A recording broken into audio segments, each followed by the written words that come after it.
All right, we're back actually after being off for a bit. We had a week off before Easter break, and then we had break, and then we actually in Massachusetts have vacation coming up soon, so a lot of good things. So before we jump into it, Melissa, Molly, Emily, how you doing? It's been a bit. Pretty good. I'm feeling like time is going by very fast, which is a bit stressful. Like everyone's talking about the end of the year coming, and it's pretty unbelievable that it's already here. But other than that, the warm weather is starting to kick in, so kids are starting to get slightly restless, and me too, staring out there at the beautiful sun. But it's been good. Yeah, I've been hybrid the whole year, and this past week we went back full in person. Right. So that has just been wonderful. My kids have done amazing. They're so good. They're getting along so well, and it's just like so much easier to teach and so much easier for them to learn with everybody in one room. So it's been a really good week. So this was the first week you had your actual class since like student teaching, right? Uh-huh. Wow, that's Yeah, exciting. it was. It was like the first day of school. Just in April. Yeah. It's just like, remember all these routines we've set for the past 6 months, forget them and learn these ones.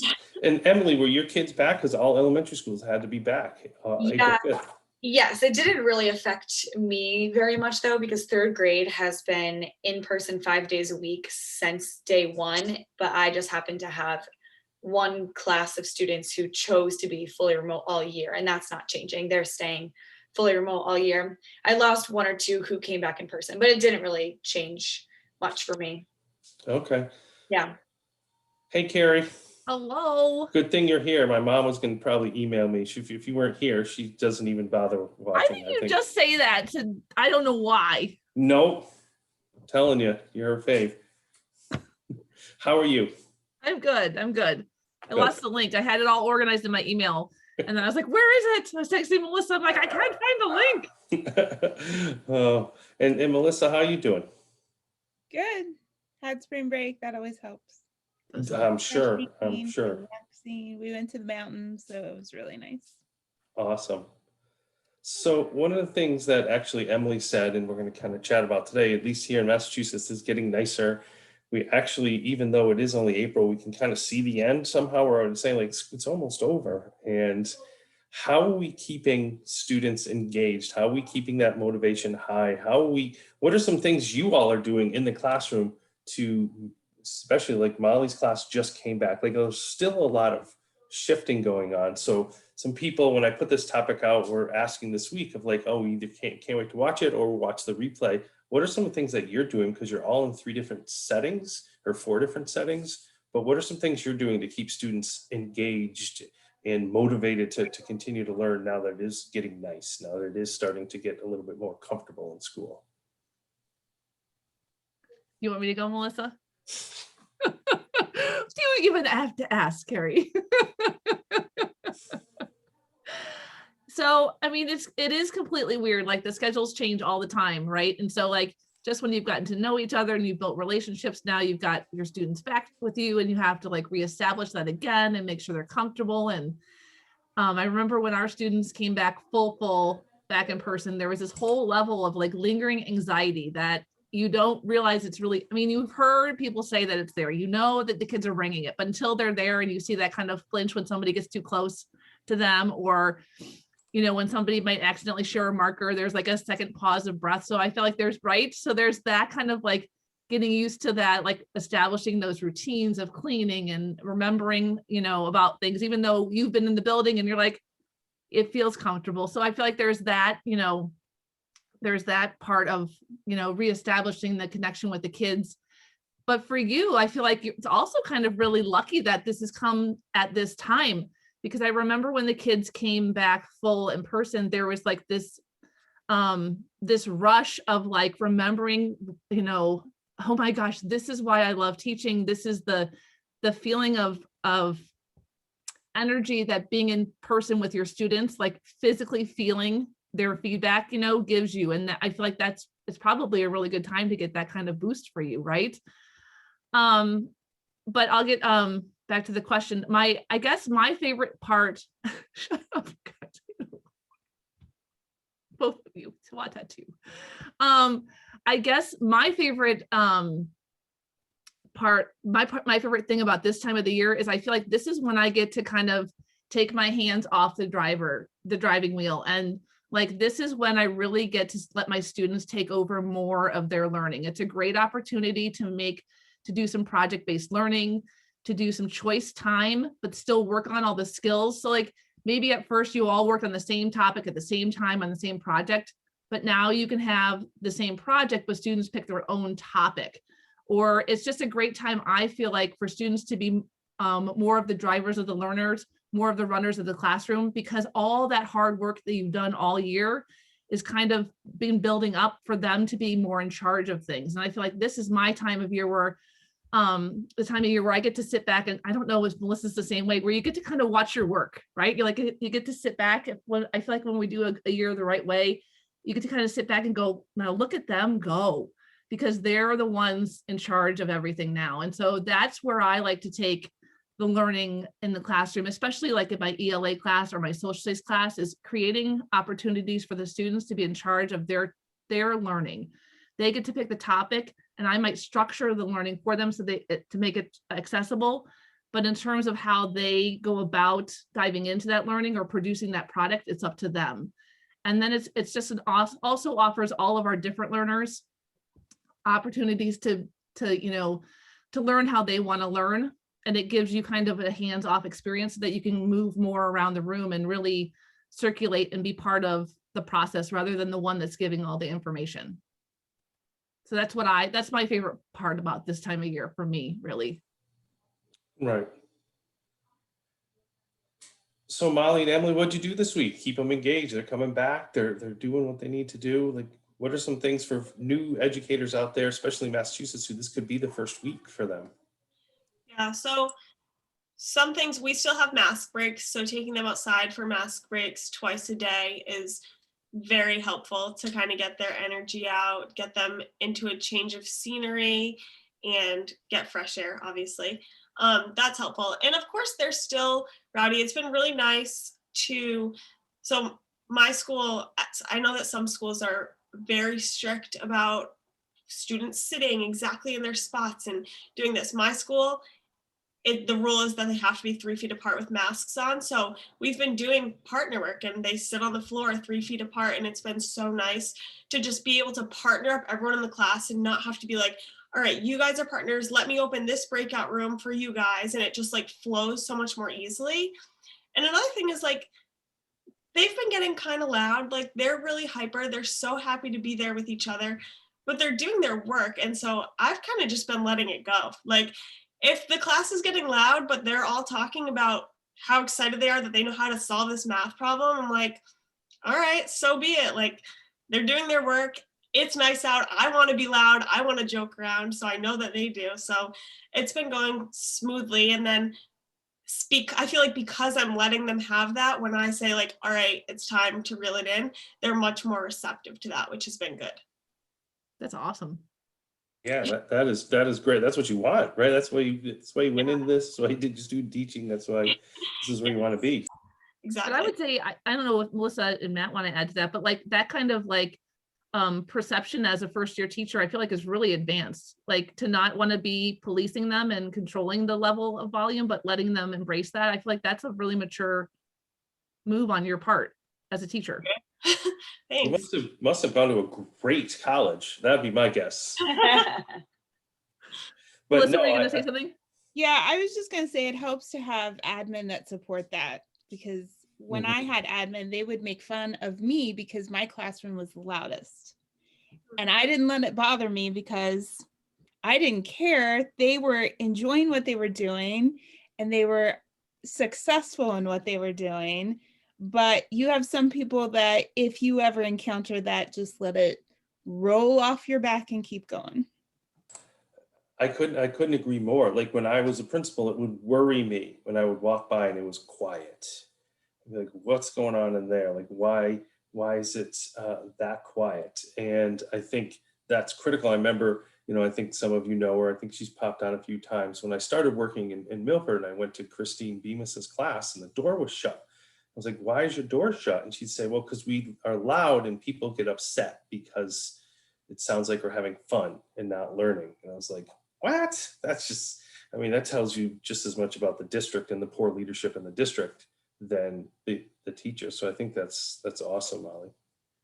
But with that said, I think there's bonuses to both, right? And we also have to follow the lead of students. I'm sure Melissa's had years where there are certain kids that really do, need or, benefit from quiet. And there's sometimes when the activities are so quiet, that's also a display of a really good classroom too. It's not that you're not having fun. It's just a different type of engagement, right? Yeah, and I think also it's not the loudness, because you might think it's loud, but they are so engaged and so in tune with what they're doing.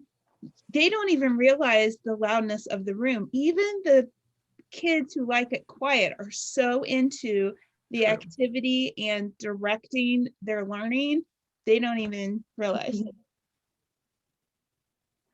I agree. And I think it models, and again, I don't want to speak for myself, but like if you've been to them an ed camp or an in-person like think tank or something, it's not just everybody sit around. Here we're all kind of somewhat talking over each other, but we're having that perspective. Like when you're excited about something, you want to be a part of it and you want to learn. And I think students are the same way. And I think having that is a representation of the teachers, and the kids want to come back. And not to get too into data and research, but the more kids are in school, it's pretty obvious they learn more. So the more they're excited to be there and present, the more they're going to retain. So does that mean Emily has students? Are yours coming back now too? Or they have always been? I forget. I have one class, except for when we were like on shutdown. I have one class that's been in every single day, all day since the beginning, and one class that's been remote all day, every day. And me and my team teacher just switch. Okay. So yeah, I've had students in person most of the time. So when we do come back, they are so excited. Like we all came back in February after a couple of weeks remote, and they got so excited. We just had another student or two add to our class, so that kind of gave a little bit more energy. And I think what my students really like is when it's nice out, we have yoga mats for every student. And so we're able to go outside and they can be partners with different kids, because I think they're kind of getting a little sick of like always talking to the same people next to them, because for us, we're 6 feet apart in my classroom, like using every inch of the room. So there's nowhere for them to go inside the room that's not like in their own personal area. So it's really nice when we get to like go out, or I can send one or two in the hallway to like work with someone new. So that's been really nice, trying to like figure out how we can kind of go around the spacing problems. And we're lightening up a little bit as like now as rules are changing. So they've told us we can like kind of shuffle around or take little pods of kids in the room, which is great. But having new partners is really fun. And that's been something like exciting for them to be able to work with more people instead of just independent or turn and talk to the same kiddo all year long, but just getting a little bit stale. So that's nice now that it's good weather. You just made me think of something too. I wonder if we have other staff like watching or teachers watch or listening with us. It's been fun for me in our building to see how creative teachers have been with using space, and how the hallway has now become an educational space, where I think before it was like you sent kids out in the hallway to work on stuff, or if they were naughty, they went in the hallway to take a break. And I feel like the hallway space has become now like a normalized space for all learners to use, because we've needed it as an alternative space for all classrooms. And that's been really fun to see, especially in my building. I've always liked the hallway, it's fine. We need to work in the hallway. Kids can go out there and it just spreads out the class, makes the classroom bigger. But I feel like now some of the push has been, it's kind of normalized it a little bit. Yeah, they get excited to go out there too. Like, oh, can we, this girl, like go finish our paper like outside together or something? They get pretty excited. My school take a break from their desk too, right? And lay on the floor and, be kids. Right. My school actually put benches in the hallway, like for kids to Oh, sit. that's cool. Yeah, so every hallway is lined with like benches now. So we have so much space. It's really awesome.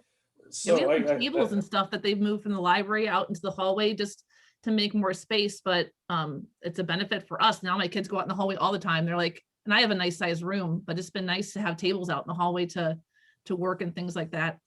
For sure. So I have two things. One, Lisa, thanks for continuing to add some ideas into the chat. So if you have some things too, throw those into the chat, and Lisa, some great things in there.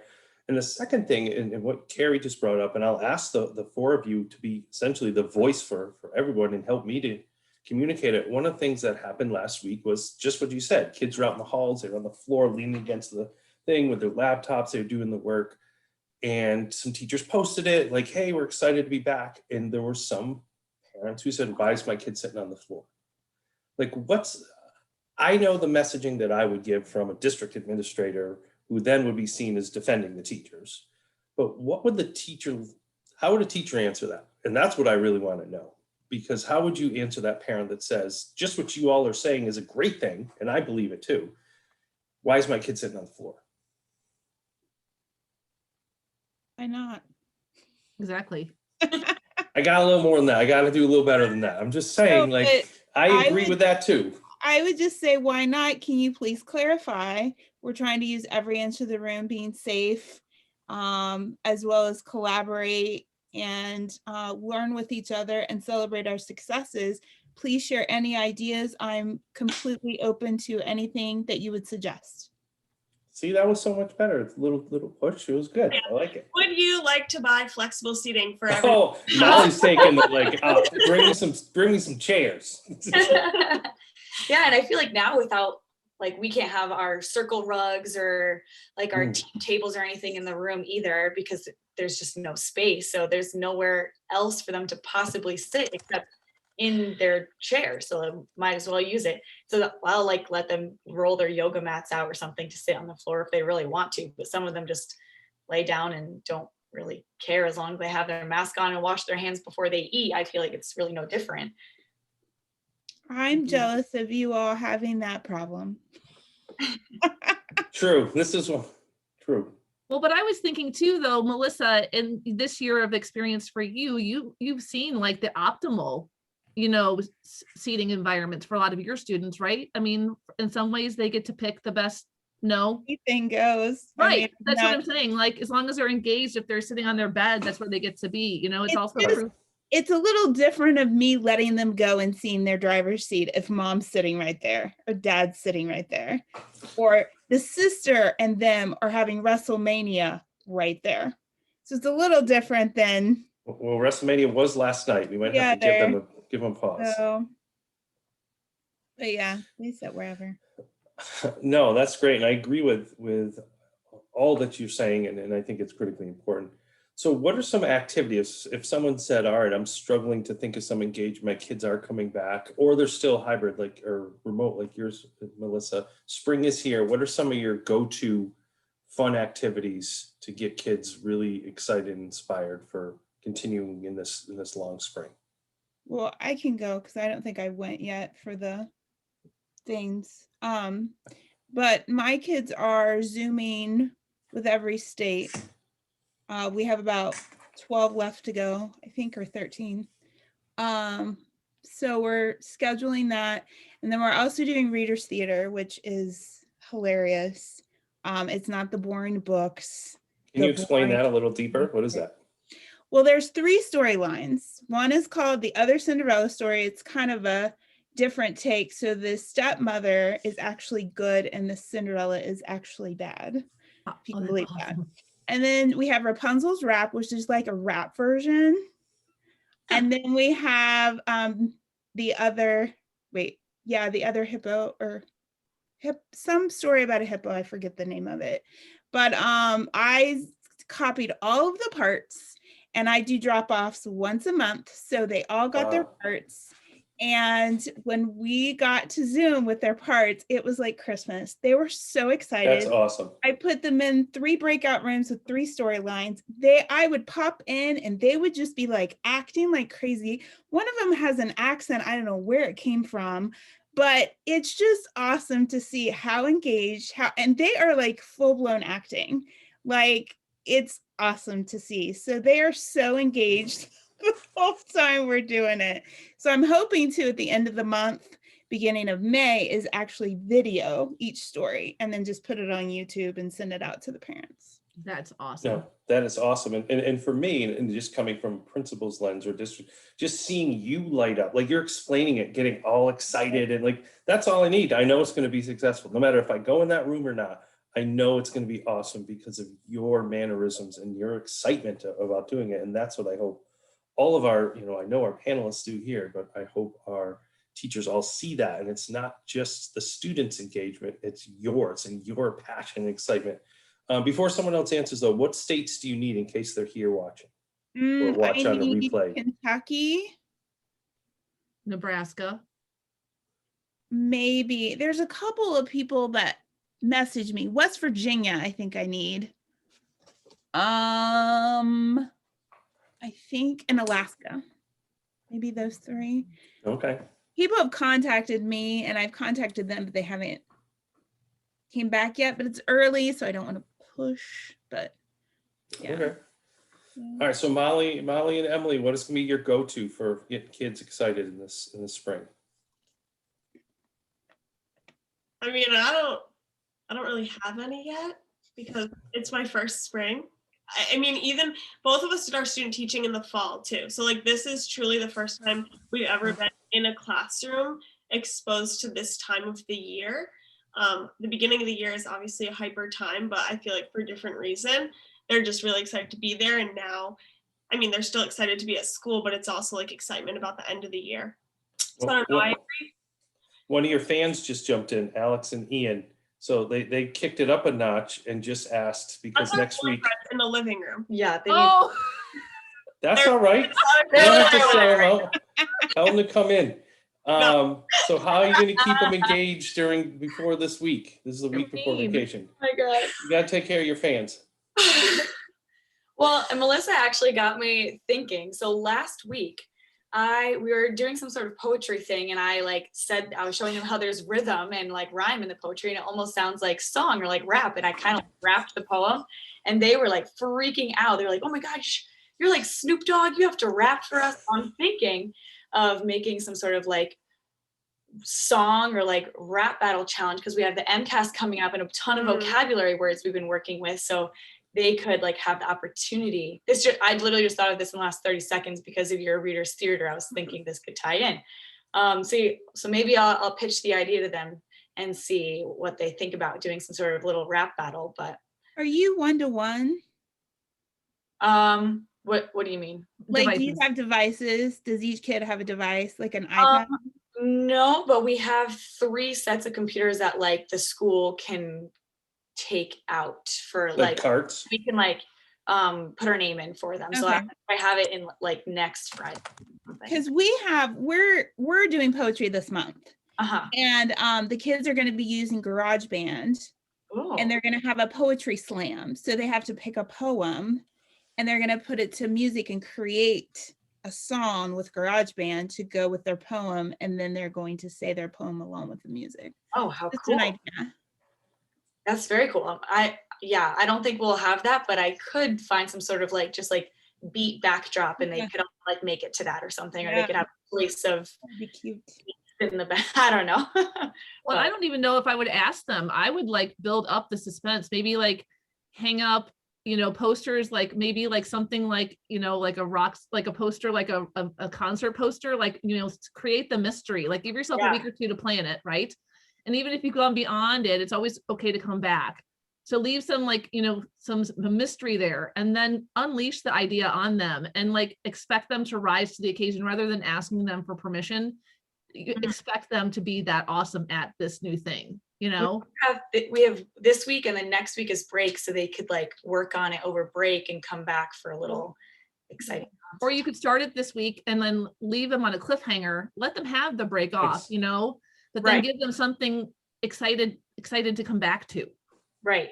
Leave it undone, like plan it so that it's undone so that when they come back from break, they have something that they're like, oh my gosh, I remember this.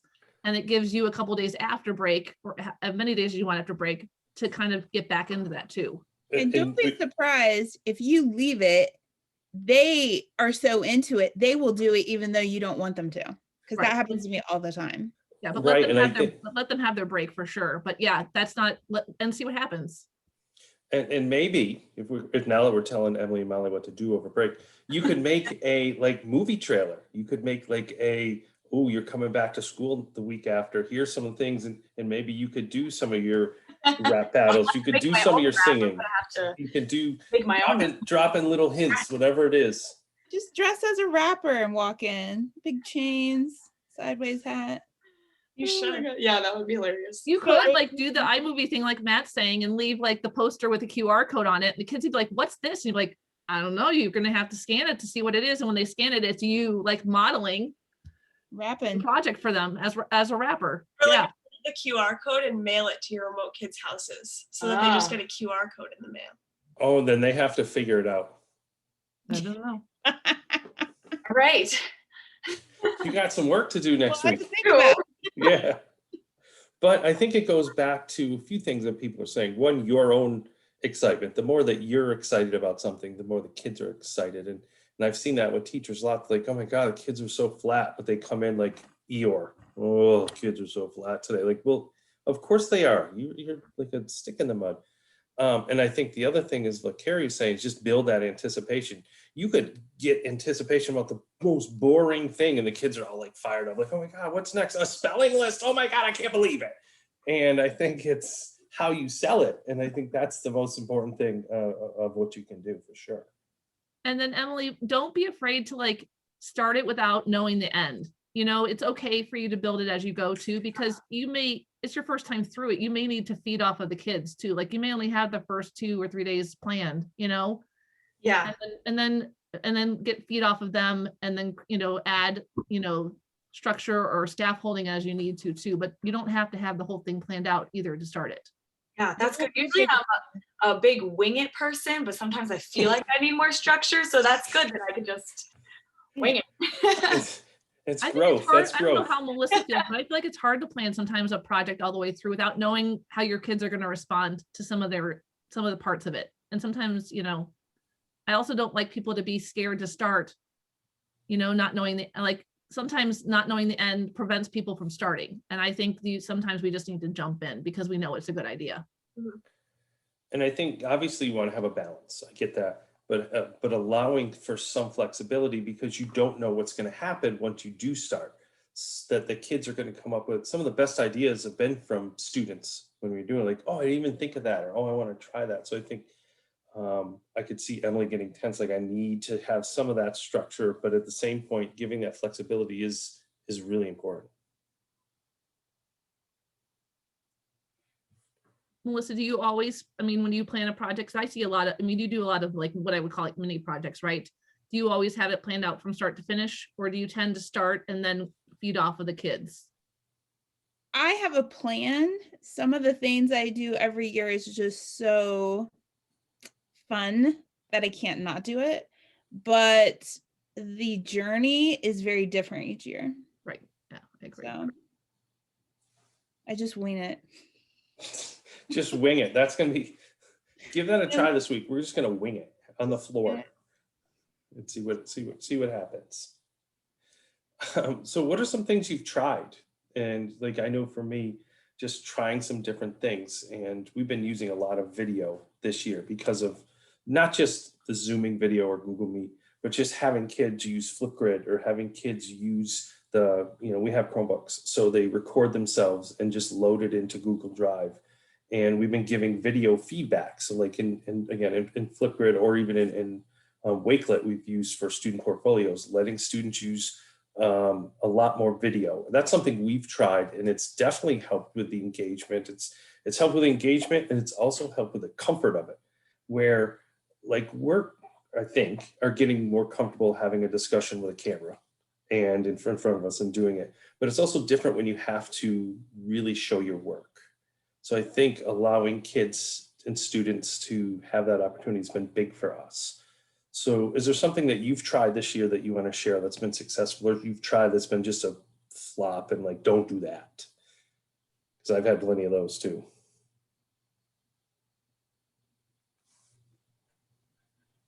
Well, I can go. It kind of relates to Emily's rapping version, but We have to see that, by the way. We have to see that. I've done tons of songs this year. So we have used songs for everything. I'm not a good singer. Emily is a good singer. I'm not. But they're in third grade and they don't care if I'm a good singer or not. when we were doing multiplication, we would sing our multiplication song every single day. Like we did a weather unit, like we had a weather song that they have like gone on and found songs. They've made up songs for things that we're doing. And so, I mean, when I started that, I did it because I learned songs in third grade, but like, who knows if it's the same here and there. But I have heard other teachers in the school that are in grades above me, and they're like, I can't believe like my kids don't know their multiplication facts. Like, I don't know what they're going to do on MCAS.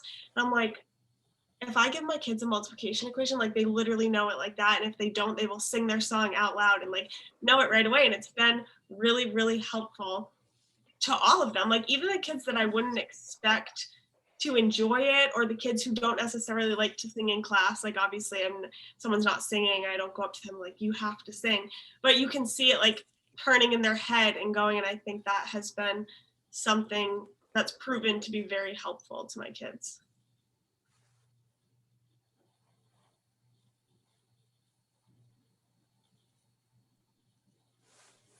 So Carrie, Melissa was because just gonna talk. She took a breath. oh, she waits to like sit. I think she does it on purpose. I know it. Melissa, go ahead. I was just gonna say that we are in our second round of Genius Hour, and the first round was with my gifted kids. Normally, all my kids do it, but since we're remote, it's so hard to get them all on the same page, and the time has just not been good. So I started out with my gifted kids, and then they presented, and then I opened it up to all the kids if they wanted to. So I have quite a few who are not gifted who are doing it this round. And one of my kids is doing it on Greek mythology. And this is second.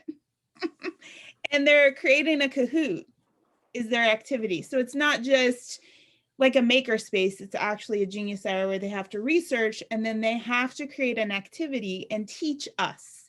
So it could be a song about the facts that we learned. It could be a game that we all have to play. It could be a dance that we all have to do. So this one is going to be a Kahoot that we all have to play. So I'm super excited. But the kids are loving it, and I just put them in breakout rooms. They have an hour each week to work on it, and they are definitely motivated. So. And do you pop in and out of the breakout rooms? Yeah. And I'll say, how you doing? And they're all off camera because they're researching. And you'll see these emoji thumbs up. And I'm like, all right, I'll let you go. Nice. Goodbye. Or I'll pop in and I'll have the share screen available. So I'm watching them share a screen saying, look what I found, let's put this in a slide, because this round is the first time they actually get to work with each other. The first time they were by themselves. So this time they actually can work in a group or buddy up. So it's nice to see. Cool. And so for Genius Hour, they just pick whatever they want to Whatever teach they about. want. Yeah, so they have to pick Google Slides or Keynote to present on, and they can app smash, which means they can use multiple apps and combine them and put them on a slide. So they're presenting on Keynote or Google Slides. I've had kids code with their, like, put that in a slide. They have, I think the first round I had a child talk about the history of school, and then they have to present an activity for the kids to do. So it's not a set and get, because that's boring. And the child gave everyone a link, and it was to build a school. So the link was some game she found, and they used different shapes and things to actually build a school. One kid researched tree houses and presented, and his activity was building a tree house out of books, because everyone has books at home, so it's accessible. So that's the biggest challenge, is my kids need to remember that these kids, we have to be equitable. A lot of the things that you have, they don't have. So it's been great. They've been so flexible, adjusted and adapted, and it's been awesome to see. So Very cool. Melissa, just out of curiosity, how do you split them up if they want to work with a buddy or with groups? Like, are they picking their groups? Are they doing it based on category? They have full control. If they say, I don't want to work by myself, I'll put the ones who wants to work in a group in a breakout room. They decide who they want to work with. By the time I hop in, they say, I'm working with this one, I'm working with this one. So I break those off into breakout rooms. They can talk to each other, practice listening, and then I just write down who's doing what, and then they go. Cool. Emily, I know I still owe you a bunch of things that I told you I would send you, but I didn't send you. But Joy Kerr has an awesome live binder that has tons of stuff on Genius Hour that I'll send both of you guys as well. Great.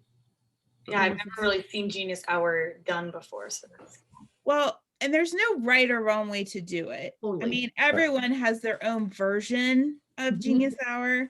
So I just want to let you know, Joy is amazing, but we don't want to pigeonhole it into this is it. The way I do it is probably not what someone else wants to do. Everyone has their own way, their own style. You need to come up with your own style. If you read her books and you go on Twitter and you do #Genius Hour, look and see what people are doing, and then make your own style. And I think that's a big part of it, is that it's a thought process behind it, not necessarily a checklist to get it done. And then the second piece of that is about the flexibility, the choice that students have, and the real power behind it is allowing their voice to be heard in how they want to create it or they want to showcase it. So I think, yes, there is a structure, but at the same point, it's about having that flexibility and choice as well. Agreed. All right, so we are about almost at 9:15. Again, things fly by. So especially when we're talking about engagement and seeing everybody get super excited about things. And I know Molly and Emily are up against vacation. We have 1 week. Are you have anything exciting going on this week before vacation? We do. All Tomorrow, right, share away. tomorrow is Drop Everything and Read Day, and everybody is dressing up as their favorite book character. Oh, how fun. And I will be dressing up as Aslan from The Lion, the Witch, and the Wardrobe. So I made Awesome. my lion mane and I'm all ready to go. And my kids, I didn't know how they were going to react to it because we've never had a spirit day because no one's been in school really. And I was like, so who's planning on dressing up? Expecting like my 5 kids every single person was like, I'm being this person, I'm being this person. So I'm really excited for tomorrow. And we have like some fun read alouds. My principal is going to come read to the class and everyone's bringing in their favorite books. So they're all going to get to like do show and tell about what book is their favorite and why. Just your class or the whole school? No, the whole school. Oh, super. That's exciting. Yeah. that's really cool. How are you going to top that, Emily? I'm gonna have to figure that one out. Nothing too crazy. Rap battle. Regular, yeah, apparently a rap battle at this moment. We'll find out. Nothing crazy, really. Awesome. And Melissa, you said you're coming back from break? Yeah, well, So the kids are back tomorrow for the first time in a week? No, we were back last week for the first time. Oh, okay. All right. Yeah, so we're done with break. And Carrie, do you have break coming up, not coming up? I had break two weeks ago, so we've been back for 2 weeks. Any more, or that was it? That was your spring break? That was my spring break. Now we're into the long haul. Right. So, all right. So all of these engagement strategies and ideas and some great things we saw in the chat from Lisa about stories and scavenger hunts and, gratitude writing and fairy tales. So a lot to chew on. Molly, have an awesome time tomorrow. Tweet it out. We want to see it. So Okay, take a picture of I will. yourself. I'm That's a checking good idea. it. I'm telling you, if I don't see it tomorrow, I'm going to write something on the board. Like, Okay, Molly, where's the picture? I want to see it. Calling I'll you tweet out. it. I'll tweet it. All right, tag all of us in there and have a blast tomorrow. I'm excited for you. Like to see the 4 of you really get excited about some of the things you're talking about is really awesome. And thank you for those of you who tuned in and added to the chat, and for those of you who watch it and rewatch. Hope you bring some of these, or tweet to Mentor Roundtable and add some of your strategies as well. So Melissa and Molly and Emily and Carrie, have a great week. Look forward to seeing you next week. And Molly, can't wait to see you dressed up as, what's the character's name? Aslan. All right, we're going to see that tomorrow. Have a good week, everybody.